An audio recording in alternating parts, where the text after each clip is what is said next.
ایسا معلوم ہوتا ہے کہ صرف انہوں نے اپنی ماں کا دودھ پیا ہے، کسی اور نے نہیں پیا۔ اگر چلے گا تو پیار و محبت سے چلے گا، نفرت کی یہ ہوائیں ملک کو برباد کر دیں گی۔ اعلان کرتا ہوں کہ جمعیت علماء ہند کل بھی اس کی مخالف تھی، آج بھی مخالف ہے، اور جب تک زندہ رہیں گے مخالفت کرتے رہیں گے۔ مسلمان اگر زندہ رہے گا اپنے مذہب کے ساتھ زندہ رہے گا، اور اگر اس کا مذہب چھنتا ہے تو اس سے پہلے مسلمان قوم ختم ہو جائے۔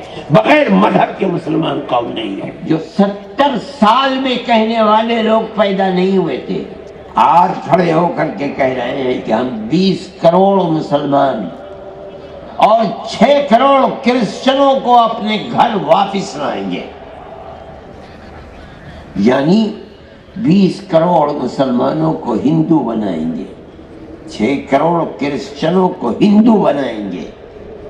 ایسا معلوم ہوتا ہے کہ صرف انہوں نے اپنی ماں کا دودھ پیا ہے، کسی اور نے نہیں پیا۔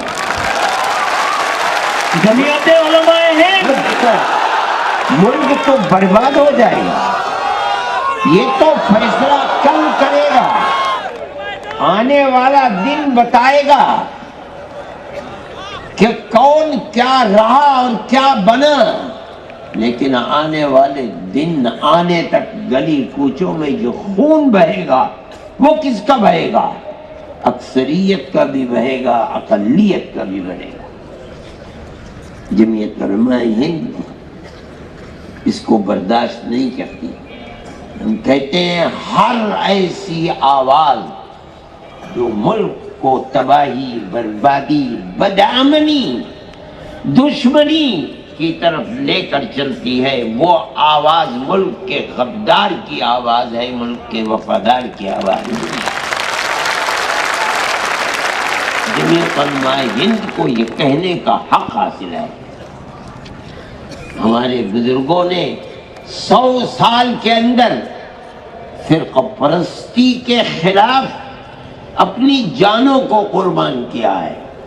ان کے گلوں کے اندر جوتے کے ہار ڈالے گئے ہیں، ان کی پگڑیوں کو پیروں سے روندا گیا ہے، لیکن وہ جس نظریے کو لے کر کھڑے ہوئے تھے وہ ہمالیہ پہاڑ سے زیادہ طاقتور نظریہ تھا۔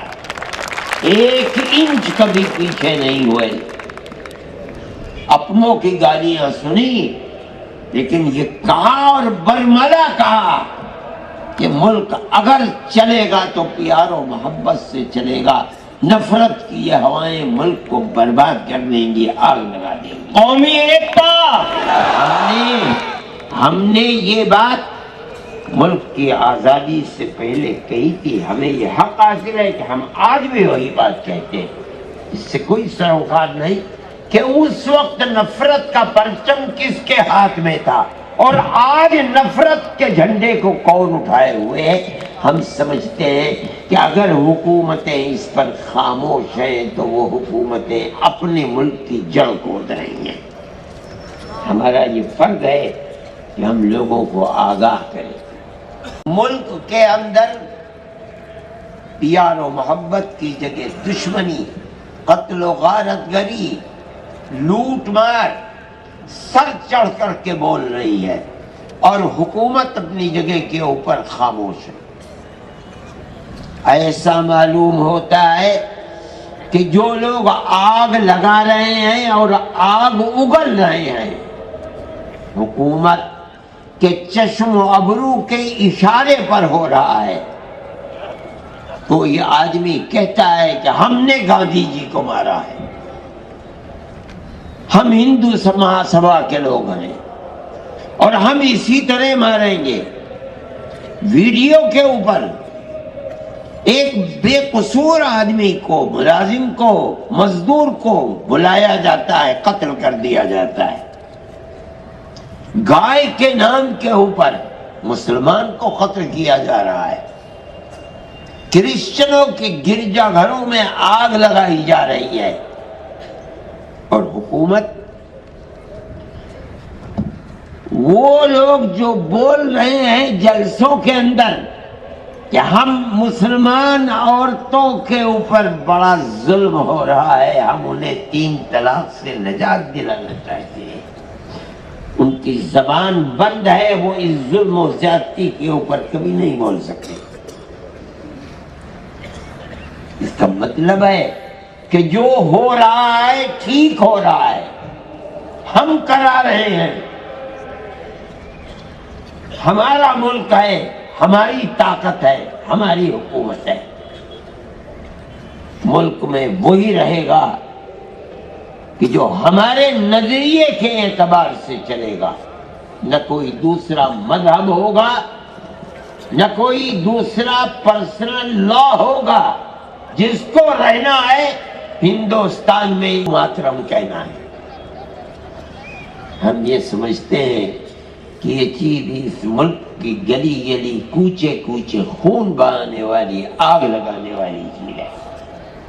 میں اعلان کرتا ہوں کہ جمعیت علماء ہند کل بھی اس کی مخالف تھی، آج بھی مخالف ہے، اور جب تک زندہ رہیں گے مخالفت کرتے رہیں گے۔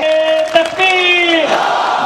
میں یہ بات اس لیے کہہ رہا ہوں، مسلمان اگر زندہ رہے گا اپنے مذہب کے ساتھ زندہ رہے گا، اور اگر اس کا مذہب چھنتا ہے تو اس سے پہلے مسلمان قوم ختم ہو جائے، بغیر مذہب کے مسلمان قوم نہیں رہے گی۔ ہمارا ایمان ہے، اور ہمارے مذہب کی حفاظت اگر ہو سکتی ہے سیکولرزم کے اندر ہو سکتی ہے۔ اس دستور کو اپنا دستور سمجھتے ہیں، اپنے ملک کا دستور سمجھتے ہیں۔ آج بدبختی ہے ملک کی کہ بی جے پی اور RSS اسی سیکولر دستور کو آگ لگانا چاہتی ہے۔ ہمارے پاس طاقت نہیں ہے، لیکن حکومت اللہ کی ہے، انشاءاللہ ان کی یہ مراد کبھی بر نہیں آ سکتی۔ انشاءاللہ وہ ذلیل ہوں گے، خوار ہوں گے، اور ملک کا سیکولر دستور زندہ و جاوید رہے گا۔ ہماری یہ کوشش ہے، ہمارا مقصد صرف یہ ہے کہ ملک بھی محفوظ رہے گا انشاءاللہ، اور ملک کا دستور بھی محفوظ رہے گا۔ ملک کا دستور ہمارا بنوایا ہوا